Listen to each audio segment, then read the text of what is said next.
Okay, so before we begin with this video, I would like to say that it's gonna be a little different from the others. So, as you can see, I have a whole lot of books here, and I'm not gonna review them just yet. I will eventually, but not right now. So this video is gonna be more theoretical and an explanation of what all of this is, and I'm really excited about it. So, it's gonna be a different video, and I hope that you enjoy it. And anyway, that's all, so we just should get started now. Hello everybody, how are you? I'm ARTE and welcome to this new episode where we'll be talking about this huge masterpiece by Brandon Sanderson known as the Cosmere universe. And before I get into any of it, these two guys here are available on Amazon in both digital and physical format. So if you would help me out with them, I really appreciate it. I really hope you like them. And remember that on August the 15th, we have an announcement, so be ready for that. Anyway, so let's begin talking about the Cosmere right now. So what is the Cosmere? The Cosmere is a series, it's a huge universe that deals with a series of novels published by the author Brandon Sanderson. Most of these novels are his adult novels. Well, these are his adult novels, and they all share this huge universe with all these amazing rules, and it's amazing. I will explain each and every one of these eventually in a sec, but right now I'm explaining in general how it happened. So when Brandon was writing his, I believe his 9th novel, when he was working on his 9th novel, he began developing all this huge universe. This was before he got published. So he was developing all this huge universe of his and was and decided to make a huge connection between his world and many of the novels that he wrote after that, and some of the novels that he'd written before, he included into this universe. And Elantris, the first novel that he published, which was his 6th novel, also belonged to the universe. It originally began as a series of Easter eggs that he wanted his readers to eventually discover. However, as he gained popularity and became one of the more sold authors and eventually became the #1 New York Times bestseller, he decided that he would begin to actually make it more of a universe and begin to show more hints and more clues of the union between these books. So for most of these, you can read them without any knowledge of the Cosmere at all, but with more of his later books that he will start publishing from now on, you will start to see more connections. Actually, Rhythm of War, which is the latest book in the Cosmere and the latest book in the Stormlight Archive, already deals more and more with what the Cosmere is in general. So, while if you want to read most of these books, you will be fine on your own, you should consider checking out the other books and maybe investigating a little about the Cosmere. It's very cool, I promise. So now I can officially begin talking about each of these individual books. So let's start off with the first book that he published, Elantris. Elantris takes place in the planet of Sel, which is not one of the main Cosmere planets, but it's also it has its own thing, right? So I'm gonna explain all of that eventually. So Sel is not one of the most important planets. It is a very cool one though, so check it out. After this one came out the Mistborn trilogy. The first Mistborn trilogy takes place on the planet of Scadrial, which is one of the main planets of the Cosmere. So this one is very important if you want to check out the Cosmere. It is also a very, very, very cool series. One of the best trilogies I've ever read. So check it out. After that, he published Warbreaker, which is on Nalthis. It is also a very cool world, a very cool planet. It has a very cool magic system, and the story itself is also very good, so check it out. While he published Warbreaker, he began publishing his huge magnum opus, which will be a 10-book series called the Stormlight Archive. This is the Stormlight Archive, and as you can see, each individual book in the series is quite thick. Indeed, they have only gotten bigger as the series moves on, and even though the Stormlight Archive will be a 10-book series, it is actually divided into 2. So we are 4 books in right now, which means that book 5 is going to be like the huge climax for part 1 of the Stormlight Archive. And we're all very hyped for it because book 4 was amazing, and I really want to see what happens, what comes down to the next book. And as he wrote this huge series, he also published this other trilogy, which also takes place in the Mistborn world. However, this one is 300 years later. So while the first Mistborn trilogy takes place in a more Renaissance technology level society, this one is in an industrialized world. And he will write even more of those. He is going to write another trilogy. This is actually getting a fourth book. I believe he's already finished it or is on his way to do so. This one is on the industrialized world, and he will write another trilogy which is with 90s technology, and then he will write a fourth trilogy which will bring all of this into conclusion.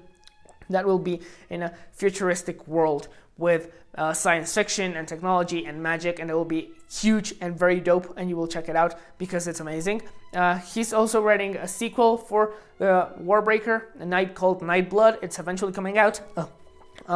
There's going to be a trilogy for Elantris. It will get books 2 and 3 eventually. Oh man, this has happened many times, so I'm gonna put them back here. I don't want them falling anymore. And then you have this book here, which is called Arcanum Unbounded. Arcanum Unbounded isn't a book itself, rather a collection of short stories that take place across the whole universe. So you have, for example, Edge Dancer, which Edge Dancer is book 2.5 in the Stormlight Archive. You also have White Sand, which is a series of comics that are in another planet here, but what's it called? White Sand is another series that you should check out. Those are comics, so it's easier to get into if you're not into these huge things. You also have the 11th Metal and Allomancer Jack and the Pits of Etania, as well as Mistborn Secret History. All of those take place here. You have Sixth of the Dusk, which takes place in another world, and all that. So this is a collection of stories, which is very cool. And now that I have talked about all of this, we can officially begin talking about the Cosmere itself. Now, the best way to start talking about the Cosmere would definitely be by mentioning what Investiture is. So Investiture is this huge energy that spans the whole universe that is just like a plus to the energies that we have in this world. It has its own rules like thermodynamics and all that, and it essentially governs each and every magic system that appears in these books. So Investiture is an energy that spans across the 3 realms. This world is divided into the physical realm, the cognitive realm, and the spiritual realm. And though Investiture has a stronger presence in the spiritual world, it also appears in the physical and the cognitive. In the physical, it can appear in either solid, liquid, or gas forms. For example, in Mistborn, it appears in the first and the third. Well, it technically appears in all 3, but in Mistborn, it appears mostly in a solid form as the metals Atium and Lerasium. In Roshar, you have pools atop of a mountain range, which are also Investiture. You also have one of those pools here in Elantris. And gaseous form in gas, it also appears in Warbreaker in the form of biochromatic breaths. So you have Investiture is able to appear in all 3 states of matter across the Cosmere in the physical realm, and if it is not wielded or used by anyone, it will eventually gain sentience and eventually even rationality, which is what happens here in Cell in the form of Scions and in Roshar in the form of Spren. So that's Investiture essentially, and in the Cosmere there are huge piles of Investiture that are in the form of shards. And shards, originally there are 16 shards in this world, and originally they were all part of one huge god-like figure, which was called Adonalsium. And Adonalsium, at the beginning, he was the creator of the world. He created everything, and in doing so, he established the order of the world. He also created Yolen, which is the original planet, and in real Yolen, he created dragons and humans. And however, he wasn't a righteous god. He was corrupt and cruel, so eventually a group of people, including a character that is very important in these worlds called Hoid, they united and decided to bring down Adonalsium. So they fought in what will eventually be published as the Dragonsteel trilogy. The Dragonsteel trilogy will be published until the Stormlight Archive is finished, so it will be published after we get the 10 books for this series. And in the Dragonsteel is it's the huge war against Adonalsium, in which humans eventually defeated him and transformed his huge manifestation of destroyed his huge manifestation of Investiture into 16 different shards. And each of these shards embodied a different aspect of Adonalsium, and the people who fought him, who destroyed him, each of them kept one of those shards. So there is one shard for odium, one for honor, one for cultivation. All of those 3 shards appear in the Stormlight Archive and are very, very strong. You also have ruin and preservation. Those appear in this world. You have devotion and dominion, which are here, and you have another one, endowment, which appears, I believe, endowment is from this world. You have many others like mercy or ambition, I believe. I'm not sure if it's ambition or something else, but essentially each of the shards, when the people who destroyed Adonalsium, they kept it for themselves. They became like demigods and eventually departed from Yolen and began searching for other planets to inhabit. So ruin and preservation, they inhabit Scadrial, and autonomy, that's the name, autonomy. Endowment inhabits here Warbreaker and Nalthis. Roshar is inhabited by honor, preservation, and odium. Cultivation, sorry, not preservation. Honor, cultivation, and odium, those are here. Cell has dominion and devotion, and essentially that's how the story goes, right? However, not all of the shards are friends. There are some shards like odium that want control of the whole Cosmere for themselves. So odium has essentially been traveling from world to world, trying to kill other shards until he got trapped in here in Roshar and is now trying to fight them, and that's one of the main conflicts of the series. It's the battle against odium. So that's essentially how cosmology works, how the deities are. It's a very interesting series. I would really recommend, if you want to understand more of that, starting with this series. Overall, if you want to get into Cosmere, you should start with Mistborn. It's a very good introduction to a series. It is also a very, very, very well-written trilogy, one of the best that I have ever read. And that's essentially how this works, right? You have the shards, and each of them inhabit a world. I would also like to mention Worldhoppers, and Worldhoppers are people from different worlds who have discovered these ways to travel between the worlds. So the most famous Worldhopper is definitely going to be Hoid, the character that I mentioned in the beginning or earlier on. Hoid is one of the Worldhoppers who's so powerful and so mysterious and so cool that he literally appears in each and every single book that I have right here. Hoid is present in every story, sometimes in the very background, like in this trilogy, sometimes at the forefront, like in these last 2 books of the Stormlight Archive. He is one of the main characters. He's also going to be the main character of the last Mistborn trilogy, so when it takes place in the futuristic world and will end the Cosmere. He's also the main character of the Yolen trilogy, in the Dragonsteel trilogy, in which they defeat Adonalsium. He's one of the most important characters. However, we also have other Worldhoppers like Nash and Chris, who also appear in various different Cosmere novels. You also have smaller Worldhoppers, people who only appear in 2 books or 3 books. One of those is Vasher, who is Vasher, or however you call him. Vasher, he is one of the main characters from Warbreaker. However, he also appears in the Stormlight Archive under the name of Sael. Another character who also makes that shift, going from Nalthis to Roshar, would be Vivenna.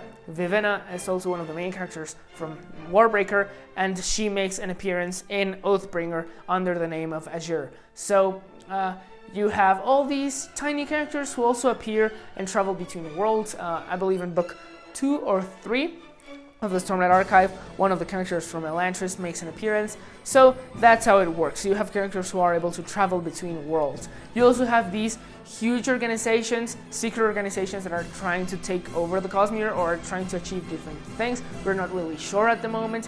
One of those organizations is called the Ghostbloods, and the Ghostbloods are primarily active in Roshar at the moment. However, we also know of their presence in other worlds, or at least of their knowledge of other worlds, specifically Scadrial and Nalthis. So that's overall how the Cosmere works as a universe. And now I will give you a reading order for the Cosmere. You should really like, you can start with anything. I started with the Cosmere archive, so this was the first book that I read in the Cosmere, and honestly, I kind of regret it, because even though it's an amazing book with an amazing story, it is very hard to understand. The world is massive, and it is very hard to keep up with everything that is going on. So I would not start with the Cosmere archive, though you can definitely do it. I did it. I would rather begin reading this with either Elantris or with Mistborn. And the thing with those series is Elantris was essentially his first book that was published, and it's also a very good story, not his best, but it's quite good. And Mistborn is an amazing introduction to how the Cosmere works, not only with Investiture or with the magics, but it's also an amazing trilogy with amazing characters. Some of those characters span across the whole Cosmere, and you also have a great introduction to how all the gods and the magic and all those powerful things work in this trilogy. So that's also amazing, an amazing way to start reading. Also, Warbreaker might be a good introduction, but I'd rather read this after Mistborn.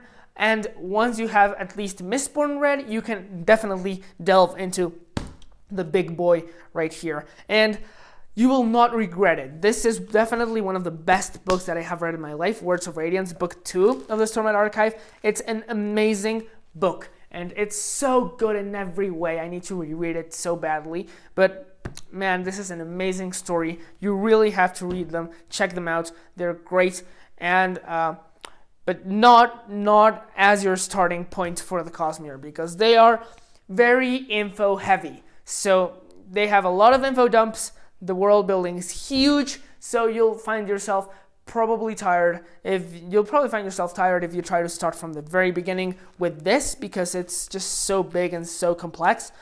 But you can do it if you want. Anyway, this is going to be everything for today.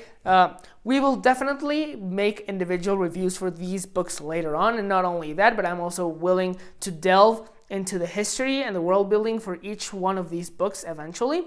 Those are going to be spoiler full, so be wary of those. Anyway, but for now, I'm gonna end it with this. I really hope that you enjoyed this video. If you did, please leave a like and consider subscribing. That would help me a lot. Also, check Brandon out. He has amazing books, not only in the Cosmere, but also outside the Cosmere. He has the Skyward books, which he already finished book 3 of that series. He already published book 2, Starsight, last year. He also has The Arithmetist, an amazing book. I already reviewed it in last season. That's also great. So really check Brandon out. He's a great author. And yeah, you'll probably enjoy it a lot. Thank you so much for watching, and I will see you later. Goodbye.